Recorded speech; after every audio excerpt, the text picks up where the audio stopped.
maka itu yang terbaik yang kita dah cepat percepat sehingga dia cepat merasakan yang namanya nikmat kubur. Tapi wa in kana duna dzalik, kalau tidak baik, syarrun tad'unahu ala riqabikum, maka itu adalah jasad yang terburuk yang kalian letakkan di atas pundak kalian. Jadi mau tidak mau memang harus disegerakan, harus dipercepat, karena kita percepat berarti itu kebaikan untuk jenazahnya. Dia bisa cepat merasakan yang namanya nikmat kubur. Tapi kalau kita juga melambat, yang masalah adalah kita sendiri yang memperlambat hal yang buruk yang kita letakkan di atas pundak kita. Makanya jahat ataupun baik, ini yang meninggal orang soleh ataupun tidak soleh, segerakan saja. Segerakan saja. Wal masyu ma'aha, dan kita berjalan bersamanya. Bersama di sini bisa di depan, bisa di belakang, bisa samping kiri kanan. Yang penting mengiringi. Walaupun di sana para ulama berselisih pendapat mana yang utama. Apakah utama kita ini di depan atau kita di belakang atau kiri kanannya? Itu saya berselisih dalam yang utama. Ada mengatakan di belakang yang lebih utama, di belakang yang lebih utama, dikarenakan kita ini kan di dalam hadis dikatakan ittiba'ul janaiz, mengikuti. Yang namanya mengikuti itu kita adalah di belakang posisinya, dan itu ya tentunya yang lebih utama sesuai dengan lafaz hadis. Walaupun kita bertanya boleh nggak di depan, di samping, kiri kanan atau di belakang, semuanya boleh. Cuma setelah itu kita membahas yang utamanya, maka di belakangnya. Di belakangnya. Kemudian beliau berkata, walhamdulillah sunnah. Memikulnya dengan di atas pundak kita itu yang sunnahnya. Memikulnya. Iya. Walaupun misal, iya, kita tidak memikulnya, tidak masalah. Kan yang diinginkan adalah yang penting diantar ke kuburannya. Itu yang fardu kifayah. Kita harus mengantarnya. Bahkan kata Nabi itu hak muslim. Hak muslim adalah kita antar ke kuburan. Kita antar ke kuburan. Itu haknya kepada kita yang masih hidup. Cuman mengantarnya adalah sunnah dipikulkan di atas pundak. Di atas pundak. Tapi kalau tidak dipikul di atas pundak misalnya, tidak masalah dengan jenazahnya. Cuman kita tidak dapat pahala sunnah bagi kitanya. Bagi kita. Iya, tidak dapat. Wal mutaqaddimu alaiha wal mutaakhir anha sawa. Belum jelaskan. Yang berjalan di depan, yang berjalan di belakang, sama saja. Dari sisi apa? Hukum. Jadi kita antar jenazah itu boleh kita di depan, boleh di belakang. Sama saja itu. Cuman berselisih seperti yang saya katakan tadi, utamanya apa? Di mana posisi kita? Sebagai pengantar. Itu utamanya. Wa yukrahur rukub. Ini belum bahas masalah kita saat antar jalan kaki atau berkendaraan. Belum bilang makruh naik kendaraan. Tapi ini para ulama mengatakan jika memang memungkinkan jalan kaki, makruh naik kendaraan. Karena rata-rata Nabi kalau mengantar jenazah dan para sahabat itu rata-rata mereka berjalan. Mengusungnya, mengantarnya, rata-rata tidak pernah dinukil mereka naik kendaraan. Nanti pulangnya boleh naik kendaraan. Pulangnya boleh.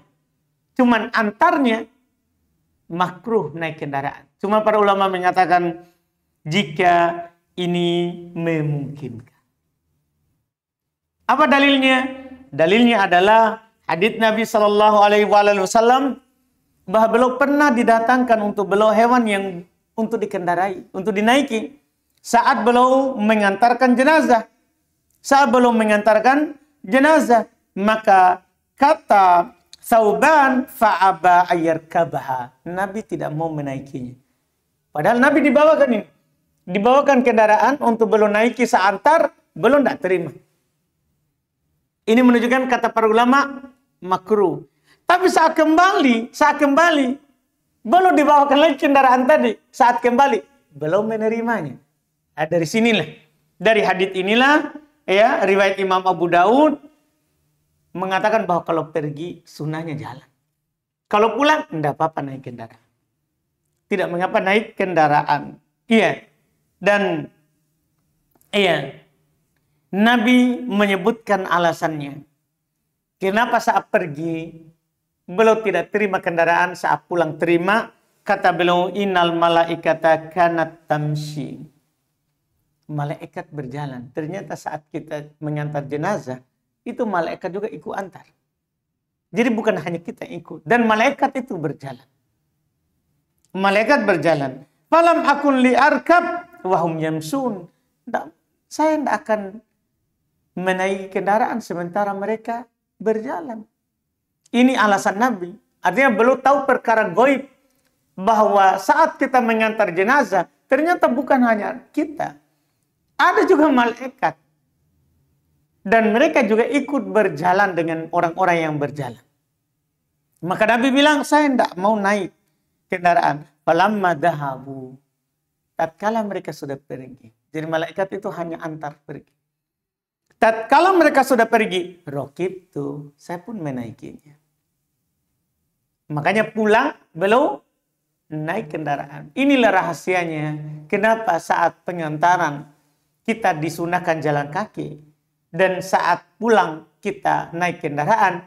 Karena saat pengantaran malaikat juga ikut. Tapi sekali lagi para ulama mengatakan. Ini jika memang memungkinkan. Kalau kita di Makassar, kubur di Sudiang. Jalan kakinya Masya Allah. Kan begitu kan? Iya, ini kan jauh, tidak memungkinkan. Malah nanti kita akan melambat. Berapa kali kita istirahat dari Makassar ke Sudiang. Karena katanya sudah bumi lain itu Sudiang ya. Iya, enggak juga seperti itu. Cuman jauh kalau sekarang kita pergi tanpa naik kendaraan. Malah itu mempersulit, malah itu memperlambat. Berarti menafikan bertentangan dengan perintah untuk apa? Segerakan. Perintah untuk segerakan. Maka ini yang beliau sebutkan. Kemudian kata beliau waya harumun na'i. Haram kita melakukan na'i.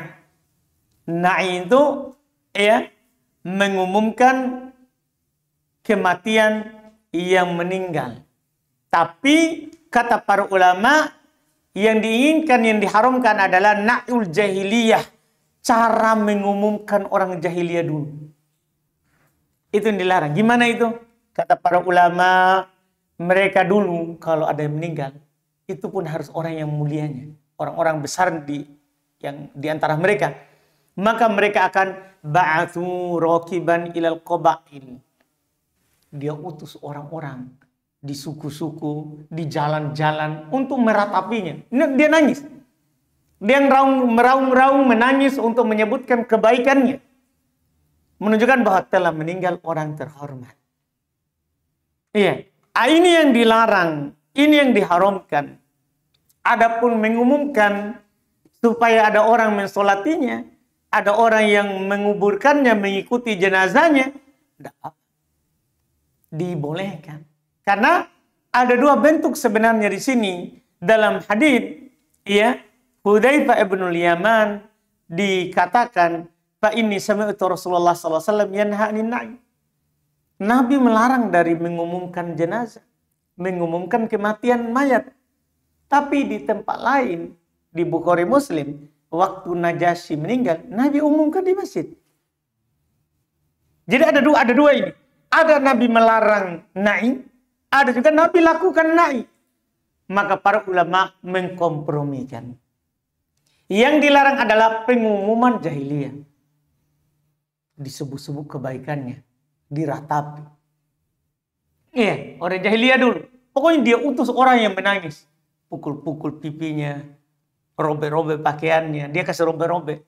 Ini pengumuman yang dilarang. Adapun pengumuman yang boleh, yang ada dalam hadits Nabi, Nabi mengumumkan meninggalnya Najasyi di masjid untuk disolati.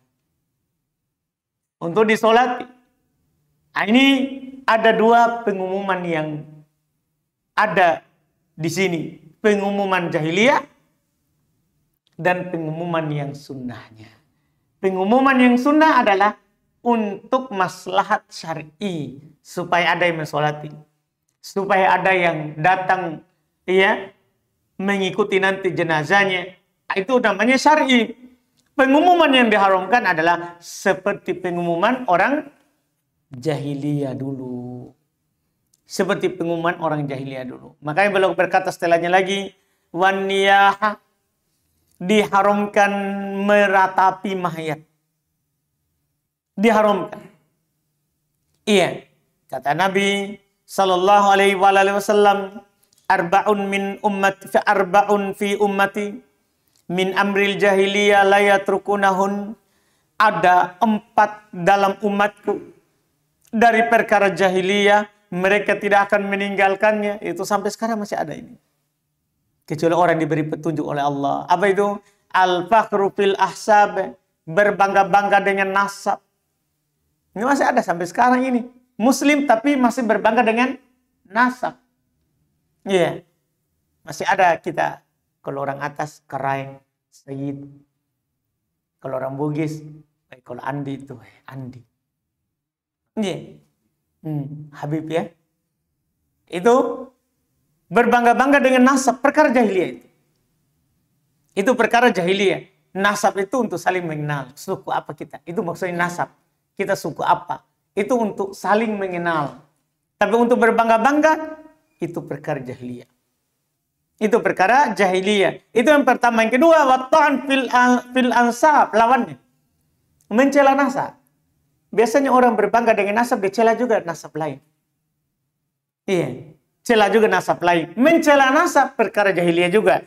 Yang ketiga, wal istisqa bin nujum. Menyandarkan hujan kepada bintang. Ya, hujan karena bintangnya ini. Menyandarkan hujan pada bintang. Wan niyahah. Yang keempat perkara yang tidak ditinggalkan adalah niyahah. Meratapi mayat. Meratapi mayat. Ini tidak boleh dilakukan. Makanya kata Nabi, laisa minna man latomal khudude wa syaqqal juyube wa da'a bida'wal jahiliyah. Bukan dari kami orang yang memukul-mukul dadanya. Dia ratapi mayat, dia pukul-pukul dadanya. Ya, bukan dari kami orang yang merobek-robek pakaian. Biasanya orang kalau dia ratapi mayat, dia robek lehernya, dia robek tangannya, dia robek-robek pakaiannya, dia koyak. Bukan dari kami itu. Karena menunjukkan apa? Dia tidak ridho terhadap takdir. Bukan dari kami itu. Kata Nabi, ia juga wada'a bida'wal jahiliyah. Dan orang mengajak kepada seruan jahiliyah. Bukan dari kami itu. Kata Nabi. Iya. Bahkan di hadits lain dikatakan an-naihah. Orang yang meratapi mayat. Idza lam tatub, jika dia tidak bertobat qabla mautiha, sebelum dia meninggal. Tuqamu yaumal qiyamah, dibangkitkan pada hari kiamat, wa 'alaiha sirbalun min qatiran, baginya pakaian dari ter yang dipanaskan. Iya, ini masalah ini. Aspal, jadi pakaiannya itu aspal yang mendidih. Ini yang seperti ini menunjukkan dia adalah apa? Dosa besar. Masa diancam dengan siksaan? Tak dibangkitkan. Makanya meratapi mayat tidak boleh. Nangis keluar air mata tidak masalah. Karena Nabi juga keluar air matanya waktu meninggal anaknya. Tapi tidak boleh kita mengeluarkan ucapan-ucapan yang menunjukkan bahwa kita tidak ridho. Banyak orang kalau di masyarakat kadang meninggal, dia berucap, dia ngomong, dia berbicara. Kalau sedih tidak masalah, nangis tidak masalah, tapi yang disertai dengan ucapan-ucapan yang menunjukkan tidak ridho terhadap takdir, itu tidak dibolehkan. Itu hal yang diharamkan. Kemudian termasuk hal yang diharamkan, kata beliau, wattiba'uha binar, mengikutinya dengan obor. Pokoknya ada ritual khusus. Kalau pergi antar harus ada obornya di depan. Kalau karena malam gelap, tidak masalah. Tapi kalau sengaja bilang antar jenazah, pakai obor. Kalau mati ini obor, bahaya ini. Tersiksa. Iya, enggak. Iya, wasyakul jaibi ini tadi. Merobek-robek pakaian diharamkan. Wadu'a'u bil wail wattubur. Demikian pula yang diharamkan adalah mendoakan kecelakaan dan kebinasaan. Kadang orang dia doakan dirinya. Iya, dia sambil nangis, kenapa bukan saya, kenapa ibu saya? Dia doakan dirinya, Pak, supaya meninggal. Iya, padahal kalau dia meninggal juga tidak mau. Tapi begitu orang. Makanya Nabi melarang hal tersebut. Ketika datang beliau di waktu meninggalnya Abu Salamah, beliau melayat. Kan matanya masih terbuka, baru meninggal. Ini sahabat yang masuk duluan Islam awal-awal. Kan Nabi mengunjunginya saat meninggal. Nabi menutupi matanya, mulai belum mendengar orang-orang menangis. Kata Nabi, jangan kalian doakan diri kalian kebinasaan. Iya. Karena malaikat itu akan mengaminkan. Baik. Iya. Malaikat mengaminkan. Iya. Ini yang dikatakan oleh Nabi SAW. Tidak boleh hal ini. Kemudian, wala yaku'udul muttabi'u laha hatta tuda. Sunnah ini. Kita mengantar jenazah itu tidak boleh duduk sampai dikubur. Itu mayat. Sunnahnya begitu. Jadi kita ke sana, berdiri terus. Sampai diletakkan mayatnya. Itu sunnahnya. Tidak boleh kita duduk. Iya. Sampai diletakkan. Bahkan kata Nabi, idza ra'aitumul janazah faqumu. Kalau kalian melihat ada jenazah yang lewat, berdiri. Sunnah itu kita berdiri. Ada lewat, berdiri. Iya. Faman tabi'aha fala yaq'ud hatta tudo. Siapa yang mengikutinya? Artinya kalau kita saja melihat, itu berdiri. Kalau lewat, kita duduk. Tapi kata Nabi, kalau kalian mengikutinya, maka jangan duduk sampai dikubur. Itu sunnah yang harus diperhatikan. Ya, ini hadits Abu Sa'id Al-Khudri, riwayat Imam Al-Bukhari dan Imam Muslim. Iya. Kemudian kata Nabi, wal qiyamu laha mansukh. Penulis berkata, berdiri untuknya itu telah dihapus hukumnya. Telah dihapus untuknya. Maksudnya berdiri saat lewat. Berdiri saat jenazah itu lewat, itu sudah dihapus hukumnya. Artinya tidak wajib kita berdiri. Ada jenazah lewat, ada ambulans bawa jenazah misalnya, tidak wajib kita berdiri. Karena itu hukumnya sudah dihapus. Hukumnya sudah dihapus. Ini terkait dengan mengantarkan jenazah. Kemudian setelah itu, kita menuju menguburkannya. Kata beliau terkait dengan menguburkan, wa yajibu dafnul mayyit. Wajib kita menguburkan jenazah. Jadi kita antarkan tadi dan menguburkannya ternyata wajib. Cuma wajibnya apa? Fardu kifayah. Bukan fardu ain. Kalau sudah ada di antara kita yang mengantarnya dan menguburkannya, gugur dosa dari yang lain. Tapi misalnya tidak ada yang mengantarnya, tidak ada yang menguburkannya, dosa semua kita. Dosa semua kita. Dan ini tidak ada silang pendapat di kalangan para ulama madhab. Semuanya sepakat bahwa mengantarkan jenazah dan menguburkannya adalah fardu kifayah. Fardu kifayah. Iya. Wa fi hufratin tamna'uhu minas siba'. Di lubang yang bisa menghalanginya dari binatang buas. Artinya lubang itu definisinya tidak ada sebenarnya ukuran dalamnya. Pokoknya yang penting menghalangi apa? Dari hewan buas untuk dia gali. Itu dia definisi. Kalau kita perkirakan ini sudah tidak bisa digali oleh hewan buas ini, ya, maka itu sudah cukup. Itu sudah cukup. Wala ba'asa bidorhi wallahdi aula, wallahdu aula. Tidak apa-apa kita dorh. Dorh itu kita belah tengah. Itu yang di lubangnya. Kan ada itu kita gali dari atas. Dari atas segi 4 itu sesuai dengan nanti panjangnya mayat. Kemudian kadang kan kita bela itu yang di tengah.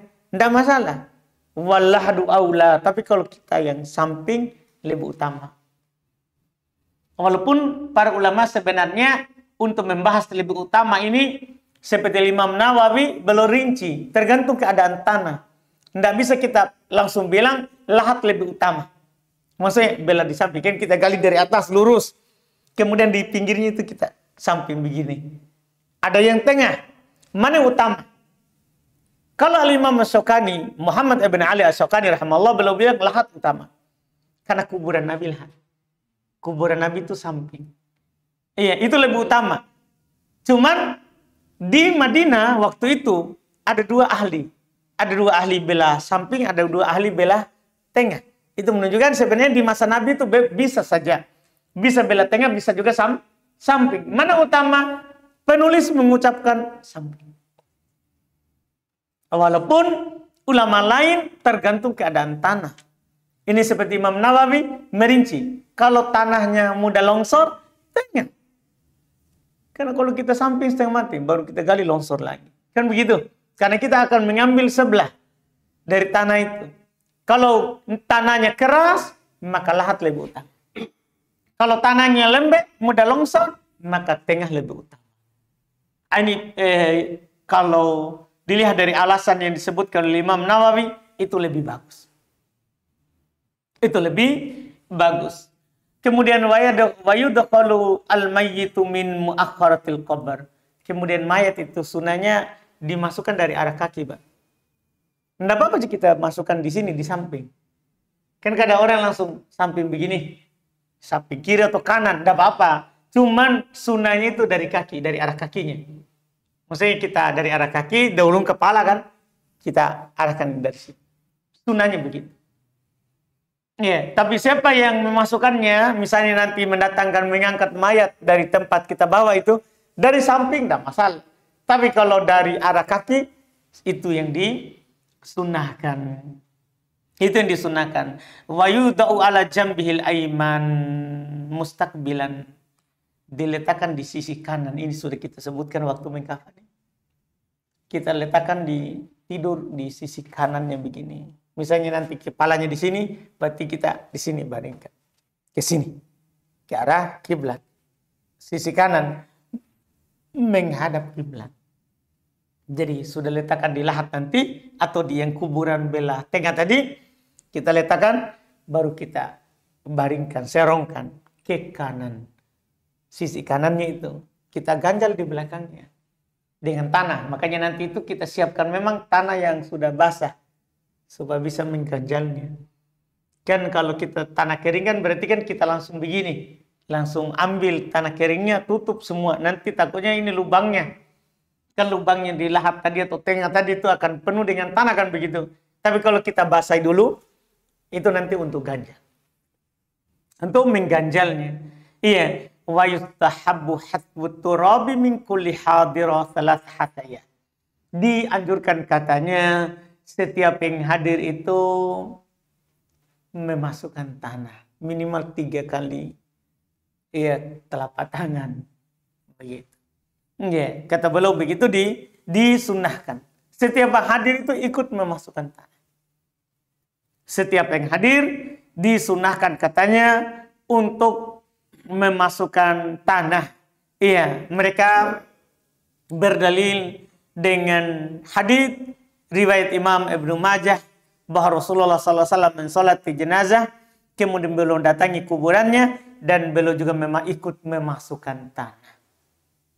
Ikut memasukkan tanah disunahkan bagi orang yang mengantarnya. Kemudian wala yurfa'ul qabr ziyadata ala shibrin.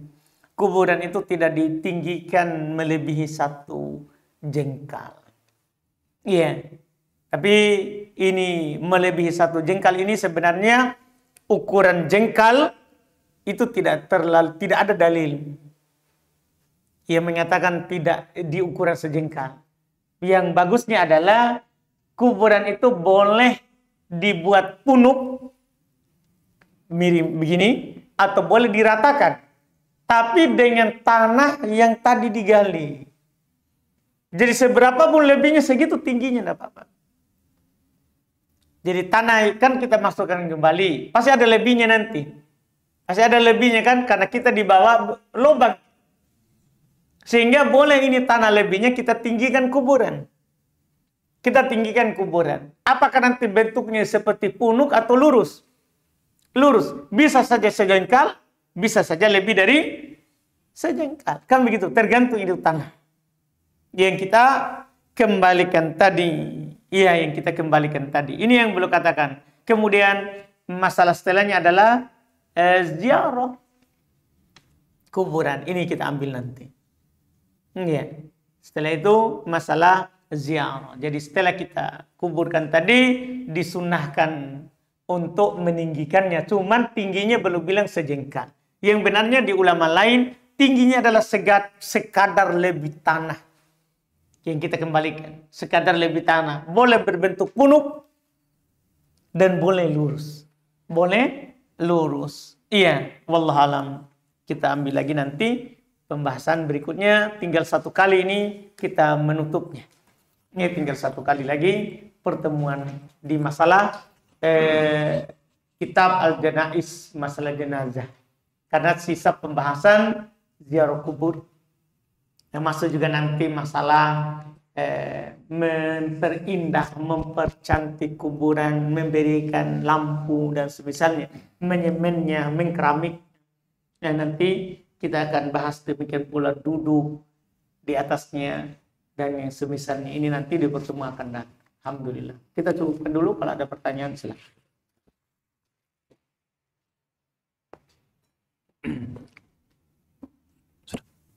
Bismillah. Ini Ustaz bertanya. Bagaimana Ustaz terkait dengan keadaan tempat mayit itu meninggal Ustaz? Misalkan saya pernah lihat itu ada berita ada mayit itu dikuburkan di rawa Ustaz. Rawa. Mungkin karena tempat tinggalnya mungkin ya. Makanya mungkin di rawa itu banyak air dan lain sebagainya dan tidak ada tanah. Nah, pertanyaannya, apakah jika keadaan seperti itu mayit itu utamanya kita bawa sampai kita dapat tanah ya untuk bisa dikuburkan, atau kita bisa kuburkan di posisi yang seperti itu, Ustaz? Baik, pertama memang asalnya adalah dia dikubur di tanah yang tentunya tidak ada air, itu asal. Itu adalah hukum asal. Ya, karena apa yang menyakiti orang yang hidup juga akan menyakiti orang yang meninggal. Ketika kita kuburkan di air, masuk air lewat hidung, lewat mulut, itu akan menyakitinya. Sebagaimana kita juga tersakiti dengan itu. Maka hukum asal adalah dikubur di tanah yang bebas dari air. Tapi ketika tidak ada, baru boleh bahkan kubur di air. Misalnya lagi di perahu, meninggal. Kalau kita tunggu darat akan membusuk, kubur di air. Ada yang menyatakan cara kuburnya adalah kasih pemberat supaya dia tenggelam. Ada yang menyatakan dikasih saja papan, ditaruh di atas papan dan dihanyutkan. Yang penting kubur di mana ya saja yang kita mampu kuburkan. Itu kalau tidak mampu dapat. Tapi asalnya adalah dikubur di tempat yang baik. Nah, seperti itu tadi. Kalau memang tidak ada tempat terdekat, semua daerah situ rawa, ya tidak apa-apa. Tapi kalau misalnya dekat tanah, ya kita pergi ke tempat yang bagus. Wallah. Yang berikutnya, Ustaz, mungkin banyak yang terjadi yang terjadi di masyarakat ketika mayat itu dibawa ke kuburan, itu ada ucapan-ucapan yang diucapkan sambil dibawa. Itu apakah memang ada syariatnya, Ustaz? Pertama sebenarnya yang dipakai oleh orang awam itu adalah hadis lakinu mautakum bila ilaha illallah. Hadis sahih. Talkinkan orang meninggal di antara kalian dengan la ilaha illallah. Sehingga mereka itu bentuk talqin katanya. Itu adalah bentuk talqin. Hanya saja sebenarnya butuh kita hubungkan dengan hadis lain. Bahkan sambungan hadis sendiri kita butuh baca lanjutan. Kan ada lanjutannya. Nabi katakan, man kana akhiru kalamihi la ilaha illallah dakhalal jannah. Karena siapa yang akhir ucapannya la ilaha illallah masuk surga. Jadi akhir ucapan bukan setelah meninggal. Talkinkan saat dia masih hidup. Karena yang berguna adalah yang ucapan terakhirnya. Bukan kita pergi talkinkan dia sudah meninggal. Makanya kadang mereka di awam luas-luas. Kalau sudah dikuburkan, masih dia talkinkan lagi di batu nisannya. Ucapkan la ilaha illallah. Dia bisik-bisikan lagi. Iya, enggak. Itu sebelum meninggal. Itu adalah sebelum meninggal. Adapun yang bermanfaat untuk mayat setelah dia meninggal adalah doanya kita saat disolati. Saat mensolatinya. Adapun saat saat diantar, tidak. Jadi, kenapa kita dianjurkan mentalkin mayat? Itu alasannya. Karena orang yang akhir ucapannya la ilaha illallah masuk. Iya, Allah alam.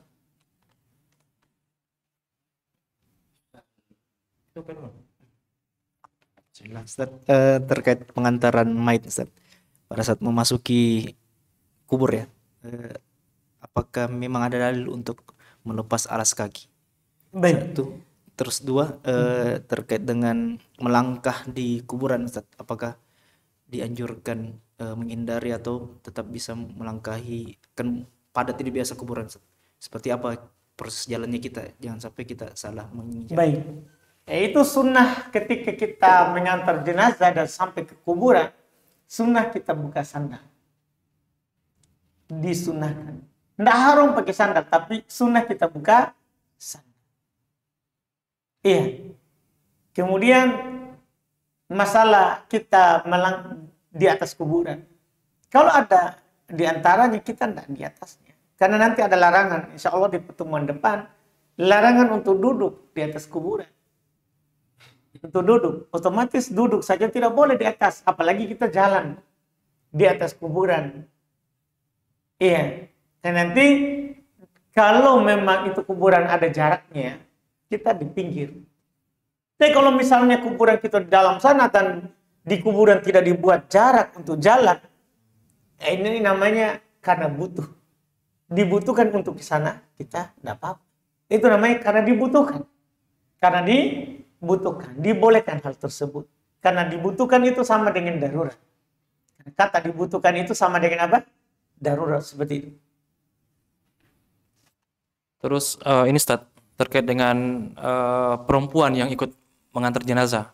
Apakah si perempuan ini cukup sampai di depan saja, di depan pekuburan itu, atau bisa ikut sampai di dalam, Ustaz? Pertama, hukum perempuan mengantar jenazah itu makruh.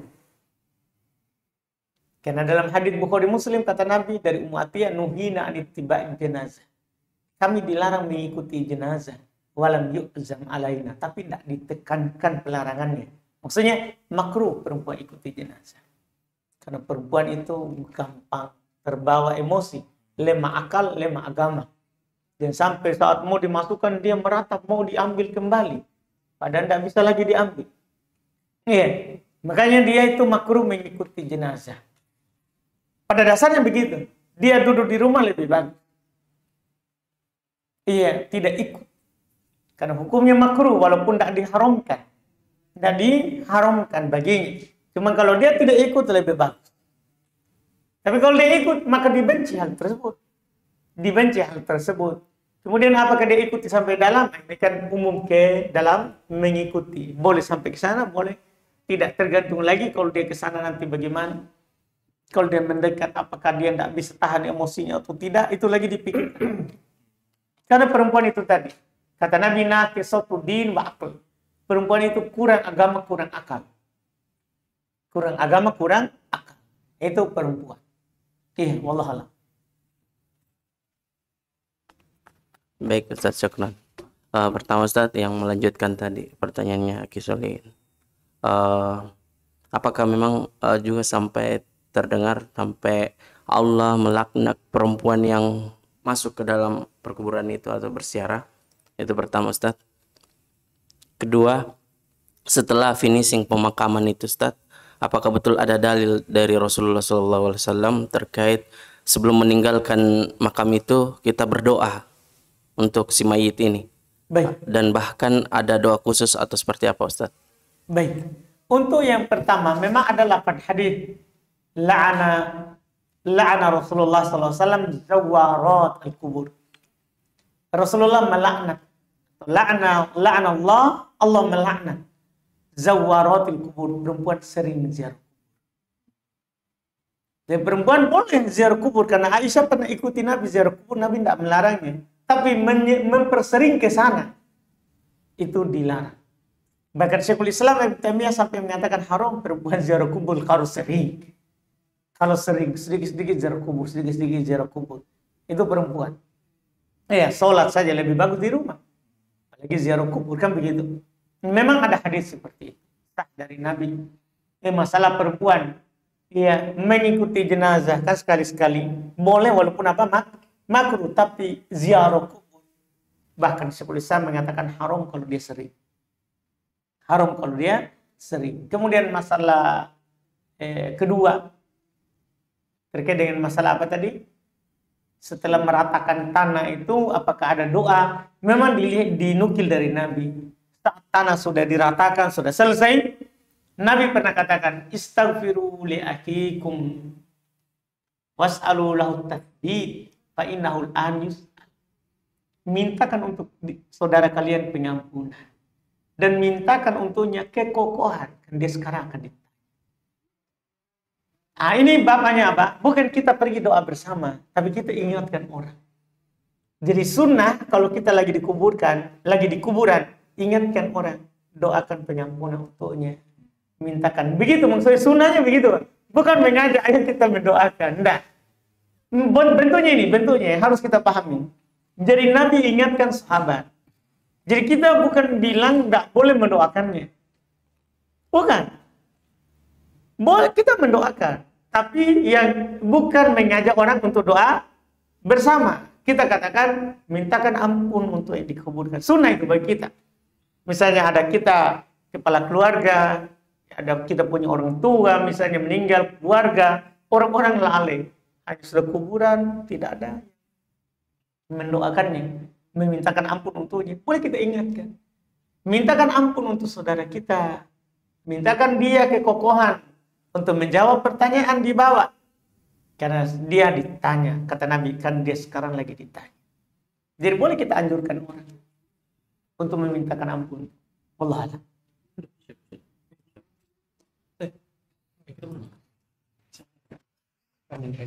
Bismillah. Pertama Ustaz, bagaimana pekuburan yang menggunakan peti mati dalam Islam atau Baik. Jadi asalnya itu Islam tidak menggunakan peti asal. Itu hukum asal. Karena Nabi di kuburan tidak pakai peti. Seandainya ada yang lebih mulia mayat, maka Nabi lebih mulia. Mereka tidak pakaikan peti Nabi waktu meninggal. Mereka langsung menyentuh tanah, kemudian ditutup dengan labinah. Batu seperti batu bata begitu yang sudah keras. Itu yang disusun di atas permukaan lubangnya itu, kemudian ditutupkan tanah. Dari sinilah asalnya tidak pakai peti. Pertama karena alasannya Nabi tidak dikasih peti. Yang kedua itu adalah membuang-buang harta. Karena itu yang di kuburan itu, kata Nabi, yaslubu sari'an, akan hancur cepat.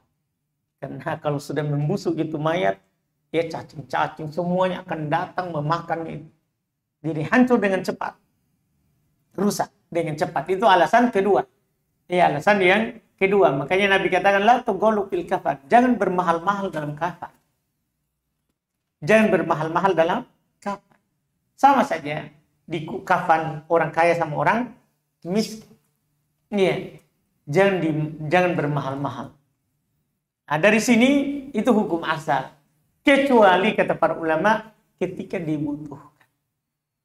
Ini mayat sudah keluar bau misalnya. Kalau kita tidak pakaikan ini susah orang untuk Iya, atau mayatnya itu sudah musibah, hancur. Itu namanya maslahat namanya itu. Itu ada yang membuat kita kuburkan dia menggunakan apa? Peti. Itu dibolehkan saat dibutuhkan. Boleh tapi saat dibutuhkan. Tapi hukum asal tidak. Wallahualam.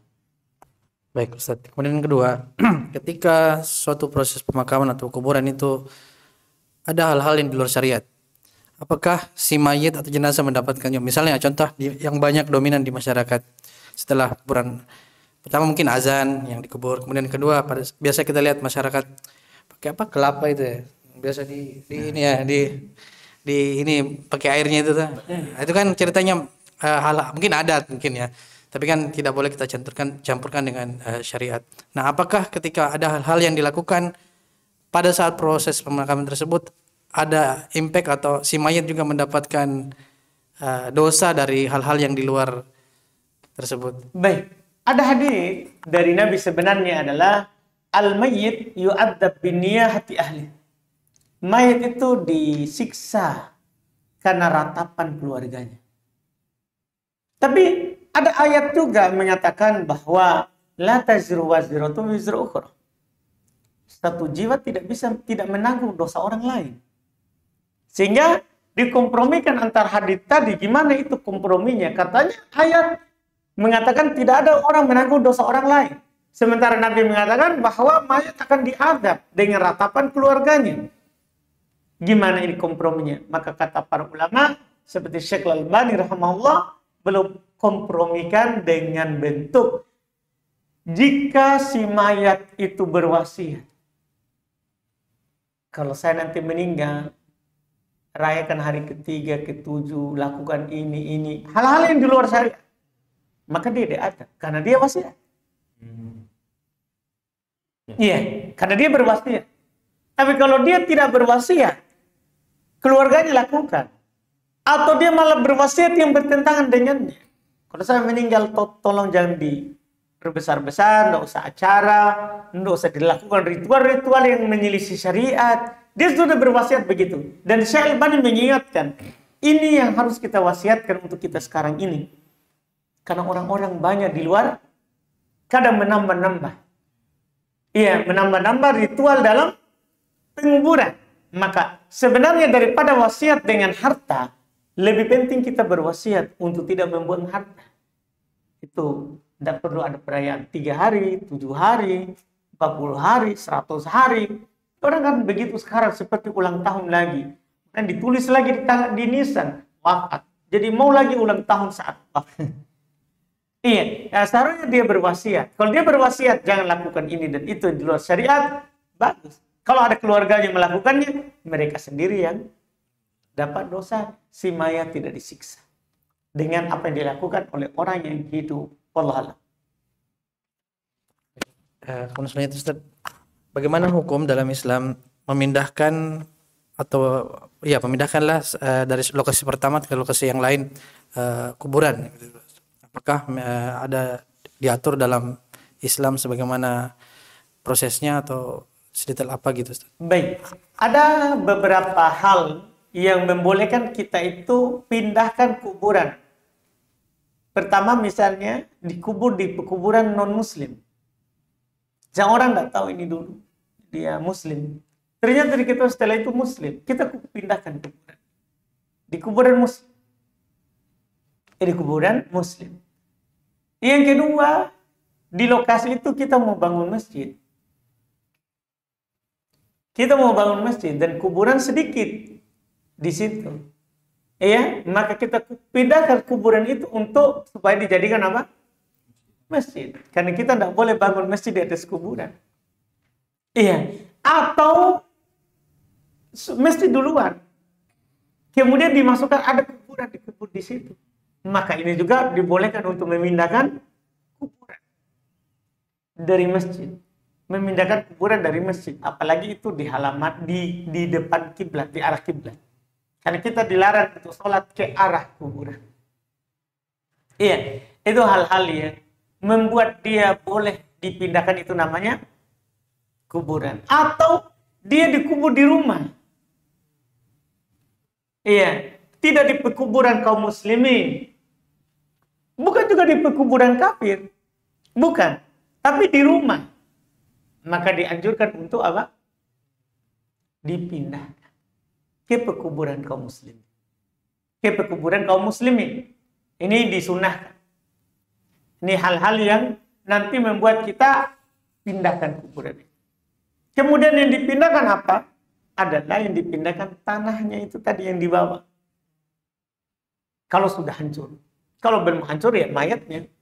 Tapi kalau sudah hancur, maka di tanahnya itu yang dibawa lubang kayu tadi. Iya, gimana kalau kayu yang sudah hancur? Maka yang ditanya adalah orang-orang menggali kubur. Karena mereka itu tahu berapa kedalamannya baru dapat itu tadi mayat. Maka tanah di sekitar itulah yang diambil dan dipindahkan. Kan mereka tahu itu orang-orang yang gali kubur di situ, dia tahu kedalaman berapa dulu itu mayat. Kedalamannya. Jadi dia yang tahu itu, kemudian itulah yang dipindahkan. Iya, atau juga dengan cara nanti, kalau gimana kalau tidak tahu kedalamannya, maka dengan cara, kan mayat itu Pak, kalau kita meninggal, semua kita akan hancur. Kecuali yang dikehendaki oleh Allah, ada yang tidak hancur jasadnya, tapi semua kita ini akan hancur, kecuali ini tulang belakang, tulang ekor ini, dia tidak hancur. Nah itu nanti yang dilihat. Itu nanti yang dicari. Ya, jadi tulang ekor ini itulah nanti yang tersisa. Yang tidak hancur dimakan tanah. Iya, itu nanti yang disitulah kita tahu bahwa oh di sini baru kita angkat, kita pindahkan. Wallah. Ada pertanyaan Ustaz dari YouTube. Apakah ada dalil memasukkan tanah ke mulut di mayat pada saat di kuburan? Karena mayoritas orang di kampung sering melakukan kebiasaan seperti itu. Mohon nasihatnya Ustaz. Kalau dibilang ada dalil, ada. Kan begitu. Kita kalau tanya dalil, mereka itu punya dalil. Berdalil dengan firman Allah, minha khalaqnakum wa fiha nu'idukum wa minha nukhrijukum taratan ukhra. Ayat itu. Dari tanah kami ciptakan kalian. Ke tanah kami kembalikan kalian. Dan dari tanah nanti kami akan bangkitkan kalian di waktu yang lain. Jadi kita terbuat dari tanah, dikembalikan ke tanah, akan dibangkitkan lagi dari tanah. Berdalil dengan ayat ini, itulah tadi. Mereka, inilah dalilnya. Karena kita ini terbuat dari tanah, maka saat di kuburan dikasih tanah. Tanah ke mulutnya. Iya, dikasih tanah. Karena darinya dikembalikan, berarti kasih tanah. Nah, kata para ulama ini salah paham. Ini bentuknya pengabaran, bukan disuruh kasih tanah. Ini Allah kabarkan, kita ini asal tak dari tanah. Kemudian akan dikembalikan ke tanah, dikubur maksudnya. Kemudian nanti akan dibangkitkan dari tanah lagi. Dari di hari kiamat. Bukan diperintahkan untuk kasih tanah. Makanya Rasulullah saat menguburkan mayat, tidak pernah kasih tanah. Gimana saat kita hidup kalau dikasih tanah di mulut? Itu menyakiti mayat. Karena itu juga menyakiti kita. Maka mereka ini kalau ditanya dalil ada. Ayat bahkan mereka pakai. Tapi apakah Rasulullah tahu itu ayat atau tidak? Jawabannya, Rasul tahu. Kenapa Nabi tidak melakukan? Maka itu menunjukkan bahwa itu bukan hal yang disyariatkan. Karena Nabi adalah orang paling semangat praktikkan ayat. Sahabat orang paling bersemangat mempraktikkan ayat. Sehingga ketika tidak dilakukan oleh Nabi dan para sahabat, maka itu tidak disyariatkan. Allah. Yang kedua Ustaz, izin bertanya Ustaz, bagaimana kalau orang meninggal, awalnya dia muslim, terus di dalam kehidupannya jarang sholat, dan menikahi seorang laki-laki yang non-muslim? Bagaimana kita sebagai keluarganya, apakah boleh mendoakannya? Kalau hanya meninggalkan sholat karena malas, kan masih muslim, dapat mayoritas, kan begitu kan?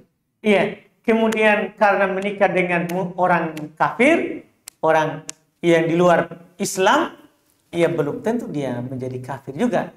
Dilihat juga apakah dia sudah murtad atau belum. Tapi selama tidak ada bukti yang jelas kalau dia sudah keluar dari Islam, maka selama itu boleh kita mendoa. Kita mensolatinya. Karena kita kan hukumi dohir. Tidak boleh kita pergi-pergi gali hatinya. Hukumi saja dohir. Allah. Ini lagi Ustaz. Apa hukum membangun atau meninggikan kuburan? Pekan depan. Pekan depan. Nah, Kan nanti kan ada pembahasan terakhir. Saya sudah isyaratkan tadi. Iya. Iya, jangan dulu jawab. Pekan depan. Insya Allah. Iya, materinya belum keluar. Nah, mungkin yang terakhir Ustaz, dari saya. Ketika kita mengantar jenazah, itu terhitung sebagai pahala ketika kita bawa dari rumah sampai ke kuburan, atau seperti apa Ustaz?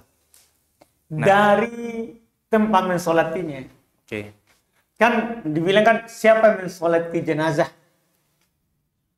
Kalau 1 kilo.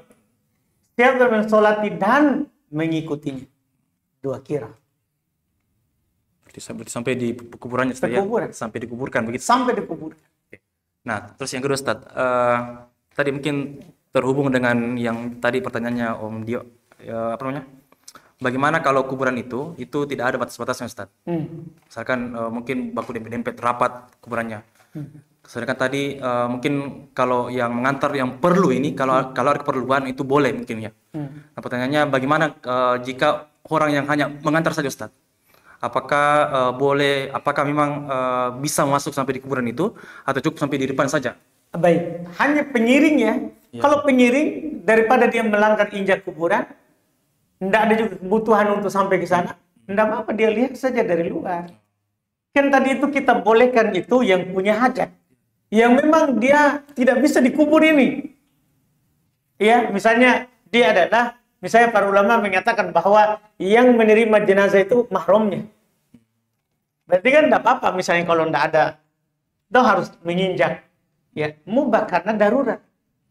Adapun orang yang mengiringinya hanya ikut mau dapat pahala, ya, untuk mengantar jenazah, maka dia jangan melanggar. Kalau kuburan itu tidak ada jarak, dia berdiri saja dari jauh.